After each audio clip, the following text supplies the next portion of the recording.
welcome back to Ant on the Move. We're headed out on the SkyRide here at Busch Gardens. So let me tell you a little bit about what you're seeing as we go by. Of course, there is Cheetah Hunt down below, and we're going to pass a lot of other gondolas, I suppose they call them gondolas, as we go over the plains here. So it's just a beautiful, beautiful setup. This old ride. I'm not sure if it's the original ride to Busch Gardens, but definitely an older one, and very cool. But you get to have this fantastic overlook of Busch Gardens from the sky. You get to see some of the pathways. Again, Cheetah Hunt. Get the names right here. Cheetah Hunt coming up here. I was hoping we were going to have Cheetah Hunt, the ride, go past us while we were riding, but that didn't quite work out. We had great timing though. The light. Oh, there it goes. It did go past us. Okay, cool. I forgot. I didn't remember. But really cool. We went at the perfect time. The lighting was great. We did, because it had only been reopened for a few weeks. We did have to wait a while for our turn to ride. But they moved things along very quickly. It went really well. Fantastic little ride. So it's similar length of time to like the Sky Tower at SeaWorld Orlando. SeaWorld Orlando, I think the Sky Tower is about 6 to 8 minutes.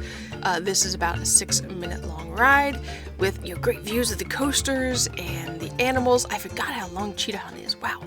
I need to look up what the length of that is, because it is really, really long. And there's the train tracks down below, so you get to see that. You get to see the people there in the park and all the fun spots to watch Cheetah Hunt go by. The time we were there, it really wasn't very crowded. That park can absorb a lot of people. It's amazing how, because it was very we thought it was very crowded. Felt like there was a lot of people there when we were there, but it absorbed people. It wasn't like really crowded, so it was nice. Here is the Serengeti flyer. You will never get me on that ride. I don't care how much you might offer to pay me. It will never happen. Watch the people ride it. The process, it took too long to get people on there. That, if I could just hop on and go, maybe. No, I watched it. It's too far swinging. That would just not happen. Very impressive ride though. Very cool how it works. Very clever idea. It would be fun if it had been moving while we were going past, but hey, you can only catch so many things on the SkyRide. We're coming out through the Serengeti here. I don't know if we can see any animals at this time. Quite a few palm trees there. So yeah, I don't remember if we saw any animals, but you can see the plains back behind. So it's fantastic views. Now, it does cost to ride the SkyRide now unless you're an annual pass holder. It is $5 per person, and I know $5 for a 6-minute ride seems a little bit expensive, but for these views, I highly recommend it because it is really, really a neat perspective of the park. Highly worth doing it for the $5. But if you're a pass holder, then you get on for free. I don't believe guest pass holders get on for free. It's only for those who have the annual pass, and I don't know if that applies to all passes. I don't know that it applies to Fun Card. You'd have to check that out, but the normal passes, silver, gold, platinum, definitely applies to those. But look how beautiful it is. Just, beautiful plains. So nice. Get the train track. Oh, there's the train coming. See a little smoke woofing there in the background. We're coming down to the, it's not really a transfer spot. It's just like a spot where you kind of change directions a little bit.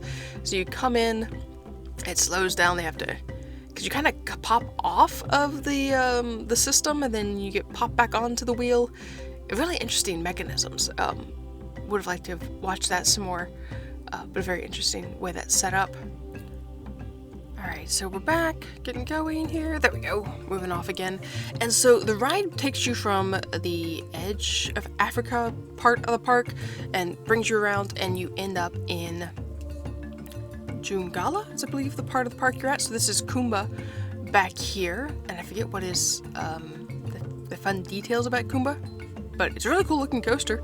It was a very interesting one. If I remember correctly, I feel like this is the one that's very similar looking to Kraken. It kind of reminded me a little bit of Kraken with that teal color going on, and some of the ways it rode. Not that I rode it, but watched it go through. It reminded me a little bit of Kraken. Very cool coaster. So we're coming through the Jungala area of the park, which is towards that back left section of the park, and headed back into the final station where we'll have to get off of the SkyRide. It's so sad. I don't think they were letting anyone stay on this. The only way you could stay on and circle back through, I think, was if you had left a stroller or wheelchair back behind. Then they would let you do that, but otherwise you had to get off the ride, which is so sad. But very cool. Perfect to have done at the time we did it. It was just at that dusk, just perfect lighting. It was so cool to be able to see the park in that way. So highly recommend. First thing in the morning probably would be fun to do this ride as well before it gets busy. You have to stand in line for a long time. But regardless of when you do it, you're going to get some amazing views at the park. Of course, the ride will be closed if there's inclement weather. Obviously, it's metal. You don't want to be out there if there's thunder and lightning. We are coming into the final descent where we have to get off, and that will be the end of our ride. Thank you guys for watching and on the move. More Busch Gardens content is coming your way soon. If you have any questions or comments, feel free to leave them in the comment section below, and we'll try to answer them if we can. Tell us what is your favorite ride at Busch Gardens, and maybe we will ride it the next time we go. Have a great one, guys. Bye.